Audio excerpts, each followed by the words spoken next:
안녕하세요. 올해로 딱 마흔이 되는 여자입니다. 저는 어렸을 적부터 통통한 편이어서 살만 빼면 참 예쁘겠다는 말을 듣고 자랐습니다. 부모님은 외모에 신경 쓰지 말라며 충분히 예쁘다며 저를 참 귀하게 여겨주셨지만 밖에서는 아니었어요. 고슴도치도 자기 자식은 예뻐한다잖아요. 그러니까 부모님 눈에만 예쁜 자식이었죠. 초등학교 때는 그나마 다들 꾸미는 것에 그렇게 관심이 많지 않았으니 그나마 괴롭힘이나 외모로 사람의 급을 나누는 일이 흔하지 않았지만 중학교에 올라가면서부터 제 외모는 저에 대한 평가의 전부를 차지했습니다. 공부를 어떻게 하든 성격이 어떻든 그 나이에 다른 사람을 평가하는 기준은 외모가 대부분이었으니까요. 그래도 못생겼다고 괴롭히는 일은 거의 없었습니다. 왜냐면 나이 차이가 꽤 많이 나던 친오빠가 그 동네를 주름잡고 있었거든요. 거기다 오빠도 저를 굉장히 애지중지하던 편이어서 누가 저를 괴롭히면 기가 막히게 그걸 알고 찾아와 저를 괴롭히던 아이들을 혼쭐 냈습니다. 덕분에 흔히 남자아이들이 외모로 못생겼다고 놀리는 일은 잘 겪지 않았어요. 하지만 아무리 놀리지 않았어도 저도 알 수 있었습니다. 제가 못생긴 편에 속하는 수준이 아니라 그냥 많이 못생겼다는 걸요. 학생 때는 그저 부모님이 외모에 신경 쓰지 말고 공부에만 신경 쓰라며 원한다면 피부과도 데려가 주셨습니다. 하지만 원래도 이목구비가 별로여서 크게 달라지지 않았습니다. 그래서 외모는 성인이 돼서 성형을 하기로 마음먹고 학생 때에는 공부에 집중했습니다. 다행히 세상은 공평한지 저는 외모를 얻지는 못했지만 머리는 좋은 편이었습니다. 거기다 외모도 포기해버리고 신경을 거의 쓰지 않으니 제가 신경 쓸 건 성적뿐이었어요. 덕분에 대학은 우리나라에서 최상이라고 불리는 곳으로 갔습니다. 대학 합격 후 입학 전엔 드디어 성형외과를 찾아갔습니다. 통통한 편이었던 몸도 열심히 운동해서 살도 뺐어요. 하지만 딱히 드라마틱하게 예쁜 얼굴로 변하진 않았습니다. 성형을 해도 다이어트를 해도 그저 이제 조금 못생긴 편으로 바뀌는 게 최선이니 더 성형을 해도 예뻐질 것 같지는 않아서 성형도 포기했습니다. 그런 채로 대학을 가니 다들 어쩜 그렇게 예쁘고 잘 꾸미고 다니는지 남자들은 저를 거들떠도 보지 않았습니다. 오히려 학생 때는 오빠의 명성에 학교 아이들은 입을 꾹 다물고 있어 외모 평가에서 제외였지만 대학은 전혀 달랐죠. 더 적나라하고 무례한 평가들이 제 눈앞에서 오가기도 했습니다. 거기다 그곳엔 그나마 제 무기였던 머리가 좋은 것도 먹히지 않았죠. 다들 전교 1, 2등은 한두 번씩 해본 아이들이었으니까요. 갈수록 자존감은 바닥을 쳐가면서 남자들과 눈만 마주쳐도 혹시 나를 너무 못생겼다고 마음속으로 욕하진 않을까 걱정까지 했습니다. 간신히 졸업을 하고 아예 외국인들이 반인 외국계 회사로 취직했습니다. 외국계 회사라도 한국에서 나고 자란 한국인들이 많으면 무소용이니까요. 다행히 제가 일머리는 좋아서 회사에서 제가 낸 성과를 인정받으면서 다른 동기보다 빠르게 승진할 수 있었습니다. 특히 해외 거래처를 위한 프레젠테이션은 늘 성공적이었습니다. 한국의 경우엔 호감형의 외모를 가진 사람이냐 아니냐가 프레젠테이션의 결과에 영향을 많이 미치는 편이었지만 서양인들은 동양인들의 외모가 어떻든지 간에 내용을 중시할 뿐더러 동양인 외모의 미적 기준이 명확하지 않았으니까요. 그러던 중 한 번은 프레젠테이션을 하기로 했던 분이 급체를 해서 응급실에 실려갔습니다. 덕분에 당장 2시간 뒤에 프레젠테이션을 누가 하느냐가 큰 걱정이었죠. 다들 괜히 자기가 맡았다가 화살이 되돌아올까 회피하고 있었습니다. 그러다 결국 제가 그 프레젠테이션을 하게 되었죠. 급하게 준비했지만 다행히 프레젠테이션 준비를 제가 도와줬었기 때문에 거래처 대표님도 만족하며 잘 끝낼 수 있었습니다. 거래처 대표님은 이기적이라고 표현할 정도로 완벽한 사람이었습니다.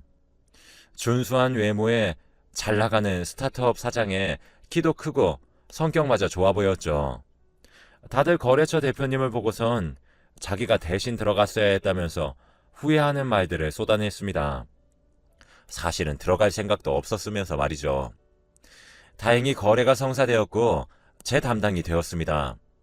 그 후 종종 저희 회사에 들리셔서 간식거리를 주고 가시기도 하고 자기 어머님이 병원장이시라면서 저희 회사 직원들까지 무료로 건강검진을 해주셨어요.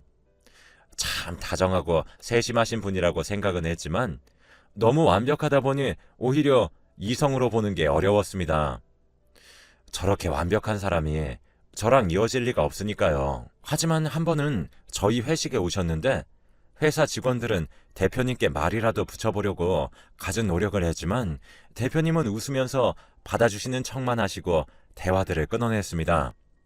그걸 보고 역시 눈이 높아서 쉽게 넘어가시지 않는구나 생각했죠. 그런데 대표님은 어느 순간부터 제 옆에 와 앉으시더니 저에게 이런저런 대화를 먼저 걸어오시기 시작했습니다. 알고 보니 저와 대학교도 동문이셨고 그러다 보니 일적인 대화에서 사적인 대화로 자연스럽게 넘어갔습니다. 그렇게 이야기를 나누며 한 잔, 두 잔 기울이며 회식이 파할 때까지 이야기를 나눴습니다. 생각보다 말이 너무 잘 통해서 자리에서 일어날 때는 아쉬운 지경이었죠. 그런데 그 대표님도 아쉬웠는지 사람들이 돌아갈 때 슬쩍 저에게 와서 둘이서만 한 잔 더 하러 가지 않겠냐고 먼저 물어보셨습니다. 저도 은근히 아쉬운 마음도 있었고 고민 없이 좋다고 했습니다. 2차로는 조용한 이자카야로 갔습니다. 그리고 대표님은 갑자기 진지한 분위기를 잡으시더니 자기를 이성으로 어떻게 생각하냐고 물으셨습니다. 제가 너무 생각지도 못한 질문에 당황해서 어버버거리고 있는 사이에 대표님은 제 대답을 듣지도 않은 채 말을 이어가셨습니다. 저는 사실 혜원 씨 이성으로 보고 있어요. 지적이고 저랑 대화도 잘 통하고 책임감 강하신 모습도 존경해요. 저랑 만나봐 주시면 안 돼요? 대표님, 말씀은 너무 감사한데 저보다도 훨씬 예쁜 사람들도 많은데 어떻게 저한테 그런 감정이 생기신 건지 모르겠어요. 혜원 씨도 예뻐요. 가족을 제외하고 처음으로 남자에게 듣는 예쁘다는 말에 제 얼굴이 붉어졌습니다. 거기다가 그 매력적인 얼굴로 씩 웃으며 눈을 맞추니 몸둘 바를 모르겠더라고요. 대표님은 붉어진 제 얼굴을 보며 대답이 없는 건 긍정의 의미로 봐도 되는 거냐며 적극적으로 대시하셨습니다. 그래서 저도 결국엔 고개를 끄덕였고 그날부터 사귀는 사이로 발전했습니다. 나이 30이 넘어 처음으로 해보는 연애에 설레는 마음 반, 그리고 혹시나 다른 꿍꿍이가 있는 건 아닐까 하는 걱정 반이었습니다. 그런데 그런 제 걱정을 아는 건지 대표님은 진심을 보여주셨습니다. 제가 조금이라도 불편해하는 것 같으면 바로 멈추고 제 기분이 상하지 않게 세심하게 신경 써주는 게 저한테도 느껴질 정도였으니까요. 그렇게 몇 개월을 연애하다 보니 부모님도 만나 뵙고 인사드렸습니다. 알고 보니 아버님도 판사를 하시다가 지금은 로펌의 대표이사로 계셨고 어머님은 병원을 물려받아 병원장으로 계셨어요. 지난번에 건강검진을 무료로 해주실 때 듣기는 했지만 실제로 부모님들을 만나 뵙고 나니 정말 어마어마한 남자를 만나고 있구나 싶었죠. 제 스스로가 너무 작아지는 느낌이었어요. 혹시나 드라마에서만 보던 것처럼 저를 탐탁지 않아 하시면서 반대하실까봐 조금 두려웠습니다. 하지만 제 걱정과는 반대로 첫 만남에서 어머니는 저를 너무 예뻐해 주셨어요. 정말 건강해 보인다고 하면서 사람은 건강이 최우선이라면서 병원에서 일하다 보니 젊은 사람들이 몸 관리도 제대로 못해서 여기저기 병에 걸리는 게 매번 마음이 너무 안 좋다고 하시면서요. 사실 제가 태생적으로 건강하게 태어나서 어디 부러진 적도 없고 크게 아파본 적도 없어요. 아파서 병원을 가는 건 3년에 한 번 갈까 말까였죠. 어머니는 이런 제가 마음에 드셨는지 헤어지실 때는 제 손을 꼭 붙잡고 아들을 잘 부탁한다며 예쁘게 만나라며 용돈까지 지어주시더라고요. 그 이후 혹시나 어머님이 마음이 뒤바뀌어서 저를 찾아와 헤어지라고 하진 않을까 걱정도 했지만 가끔씩 남자친구를 통해 한우나 몸에 좋은 영양제들을 전해주셨어요. 덕분에 남자친구를 의심하던 마음은 쏙 들어가고 오히려 미래를 생각했죠. 이제 저도 남자친구도 나이도 있었고 서로 경제적으로 모자람도 없으니 결혼은 하면 어떨까라는 생각을 하면서 은근히 남자친구의 입에서 먼저 결혼 이야기가 나오기만을 기대하게 됐어요. 남자친구도 이런저런 핑계들로 저희 회사에 자주 들리기도 했었고요. 그때 마침 저희 회사 옆 부서에 저랑 동갑인 새로 들어온 직원이 있었는데 어디서 일하다 왔는지 모르겠지만 완전히 다른 일을 하다가 신입으로 들어왔다고 전해 들었어요. 그런데 그 직원 얼굴을 봤는데 세상에 너무 예쁜 거예요. 저는 오로지 업무 능력으로만 이 자리까지 왔는데 그 직원은 어쩜 그리 여우짓도 잘하는지 무거운 걸 옮겨야 하면 자연스럽게 저희 부서 남자 직원들이 우르르 몰려가서 짐을 날라다 줬어요. 그 모습을 보니 조금 억울해지기도 했지만 저도 남자친구가 있었으니까 괜찮았어요. 그런데 문제는 남자친구가 저희 회사에 자주 들리면서 그 여직원도 제 남자친구를 탐내는 게 눈에 훤히 보였어요. 매번 누가 챙겨주는 걸 받기만 하던 사람이 제 남자친구가 오면 먼저 뭐 필요하신 건 없냐 묻는 등 자기가 설명해주겠다면서 은근슬쩍 회의실로 둘이서 들어가려고 갖은 수를 쓰더라고요. 본인 업무도 아니고 자기는 제 남자친구랑 업무로도 전혀 엮일 일이 없었는데도요. 하지만 남자친구는 매번 웃으면서도 돌려서 거절했었어요. 그 여자는 그런 거절에도 꿈쩍도 않고 계속 들이대다가 결국엔 저랑 있는데 남자친구 전화번호는 또 어떻게 알아냈는지 문자로 자기랑 술 마실 생각 없냐면서 지금 자기가 어디서 마시고 있으니 같이 와서 마시자는 연락이 왔습니다. 어처구니가 없어서 제가 휴대전화를 뺏어들고 바로 전화를 걸었습니다. 살짝 취한 듯한 목소리로 그 여자가 전화를 받자마자 저는 그동안 참아왔던 말들을 쏟아부었습니다. 저기요, 저 마케팅 1팀의 강혜원인데요. 대표님 저랑 사귀는 사이고 결혼도 생각하는 사이예요. 그러니까 이런 무례한 짓들은 물론이고 회사에서도 선 넘는 행동들은 자제해 주세요. 그러자 그 직원도 정신이 들었는지 조금은 새침한 목소리로 알겠다며 전화를 끊었습니다. 그리고 저도 정신이 돌아오면서 결혼 이야기는 아직 오간 적이 없었다는 것을 깨닫고 아차 싶어 남자친구를 보니 남자친구는 처음 저에게 사귀자고 했던 그날처럼 씩 웃으며 결혼하자고 했어요.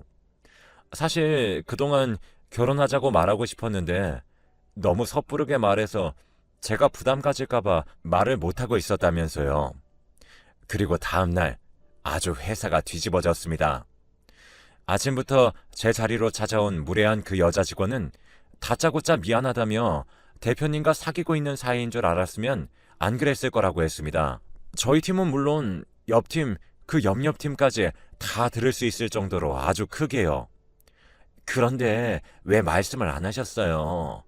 대표님도 영티를 안 내셔서 저도 깜짝 속았잖아요. 정말 사귀는 사이 맞으세요? 결혼은 언제 하시려고요? 누가 봐도 제 비밀을 까발려 저를 도마 위에 올리려 하는 말이었습니다. 화를 내야 하나 말아야 하나 하고 있었는데 저 대신에 남자친구가 대신 대답했습니다. 맞아요. 그동안 말을 못해서 죄송해요. 저희 이제 결혼도 생각하는 단계 맞고요. 정확히 언제 할지 못 정했지만 저는 최대한 빨리 하고 싶은데 혜원 씨 생각은요?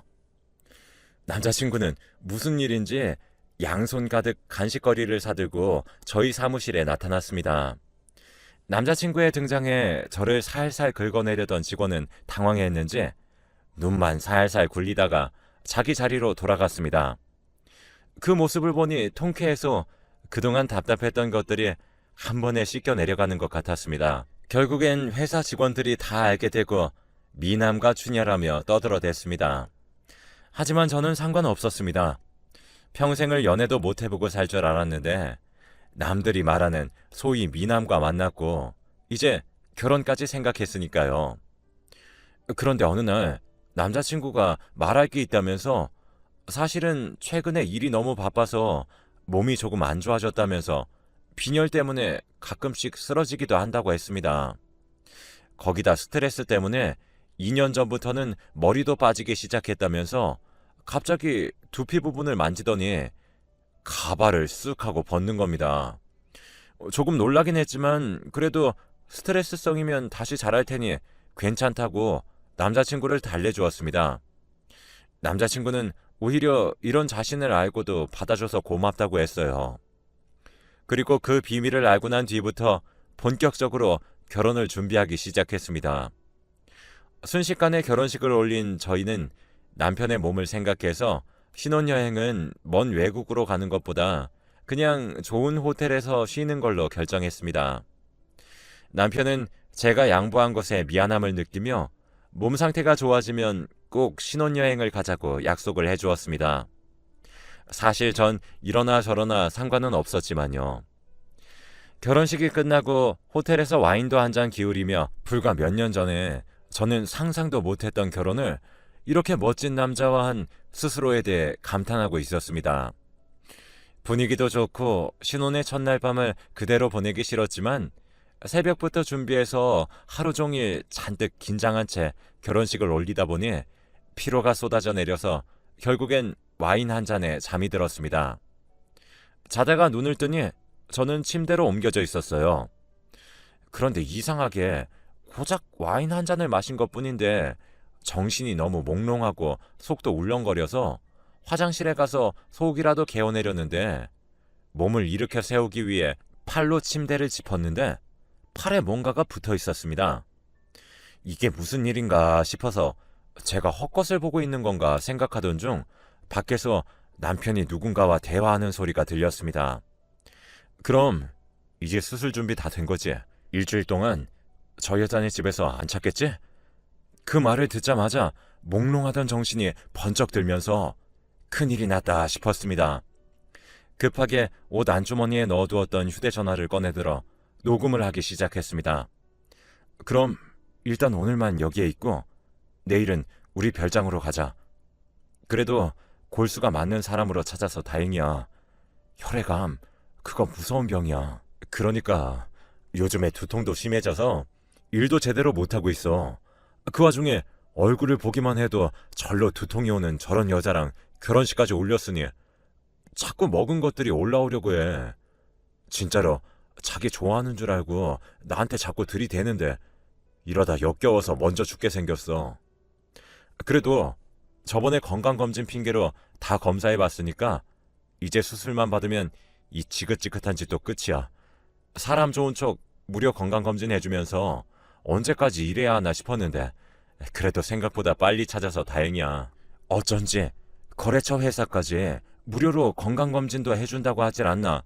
사귀는 초반에 또 이것저것 검사도 하더니 다 그런 이유였습니다. 그 이야기를 듣고 저는 덜덜 떨리는 손으로 부모님에게 문자를 보냈습니다. 얼른 경찰을 이쪽으로 보내고 같이 여기로 와달라고 녹음한 것도 보냈습니다. 그리고 최대한 숨을 죽이고 있었는데 갑자기 방문을 열려고 하는 겁니다. 너무 놀라서 힘이 잘 들어가지도 않는 몸으로 어떻게든 방문을 막았습니다. 밖에서는 둘이서 어떻게 벌써 깨어난 거냐며 얼른 문을 열라고 했습니다. 뭘 들은 건진 모르겠지만 오해라면서요. 제가 바보도 아니고 어떻게 그 말을 믿겠어요. 정말 젖먹던 힘까지 짜내서 10분을 넘게 버티고 있었는데 문 밖으로 현관문을 두드리는 소리가 들렸습니다. 경찰이 먼저 도착했던 거였어요. 그래서 제가 나가려고 하니 이번엔 밖에서 못 나오게 막아섰습니다. 소리라도 치려고 했지만 이미 아까 신랑이 하며 온갖 소리를 질러대며 얼마 남아있지 않던 힘까지 다 써버려서 새소리밖에 나오지 않았어요. 밖에선 경찰들이 신고를 받고 왔다면서 저를 찾았지만 남편은 아무렇지 않은 척 연기하며 아까 와인에 취해서 조금 실랑이가 있었는데 그때 감정이 격해져서 신고한 거라면서 넘어가려고 했습니다. 거기다 경찰이 오니 호텔 직원들도 달려나와 경찰을 함께 말렸습니다. 집안이 빵빵하니 호텔 직원들도 혹여나 자기들에게 해가 될까 남편의 편을 들어주었죠. 신원도 확실한 분들이고 지위도 높으신 분이라며 두둔하니 경찰들도 더 이상 안을 확인하지 않으려고 했습니다. 하지만 남편이 예상하지 못했던 것이 있었습니다. 바로 제가 가족들에게 연락했었다는 거였죠. 경찰보다 조금 늦게 도착한 부모님은 저를 찾으시며 혜원이 어디 숨겼냐며 소리를 질러대셨지만 남편은 끝까지 잡아떼며 모르는 척을 했습니다. 하지만 오빠는 그런 남편의 말은 들은 채도 하지 않고 방으로 들어와 여기저기 문을 열어보았습니다. 문 너머로 여기저기 열어보는 소리에 곧 저를 찾아줄 거란 생각에 조금 긴장이 풀려 정신을 놓아갔습니다. 그리고 제가 있던 방의 문이 열리고 오빠를 보는 것과 동시에 정신을 잃었습니다. 그 후 정신을 차리니 병원이었습니다. 가족들은 큰일이 일어나기 전에 저를 구해서 다행이라며 얼싸안고 한바탕 눈물바람을 일으켰습니다. 워낙에 건강 체질이었던 저는 수면제 몇 알에 피 좀 뽑힌 것 정도로 오래 병실에 있지 못했습니다. 순식간에 복수를 위해 털고 일어났습니다. 남편의 회사에도 그 사람이 했던 만행들을 다 알려버리고 병원 앞에서는 1인 시위도 했습니다.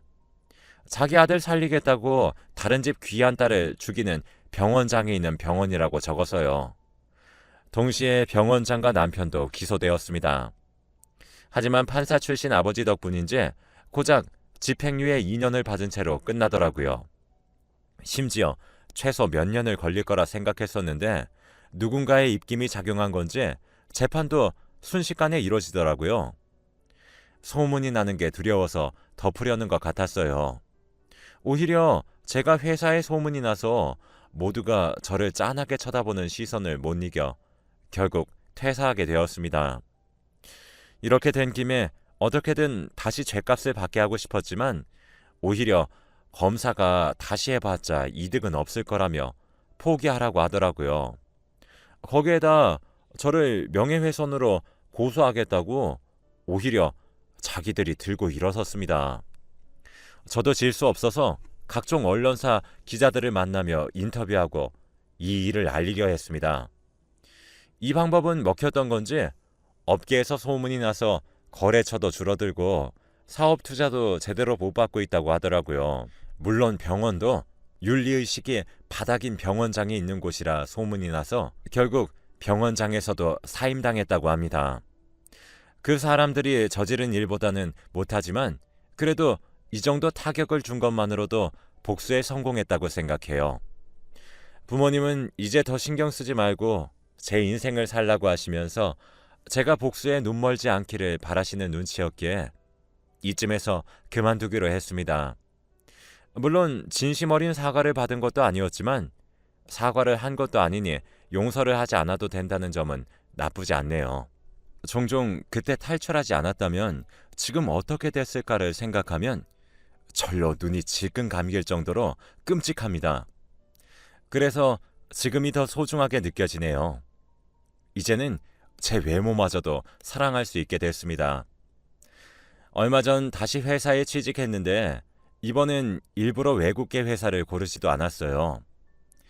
남의 이야기 떠들기 좋아하는 회사 사람들은 제가 못생겼다고 나이 먹고 결혼도 못했다며 처음엔 수군거리는 것 같았지만 제가 일 처리 하나는 깔끔하게 하니 그 말은 쏙 들어가더라고요. 여러분도 자신을 사랑하면서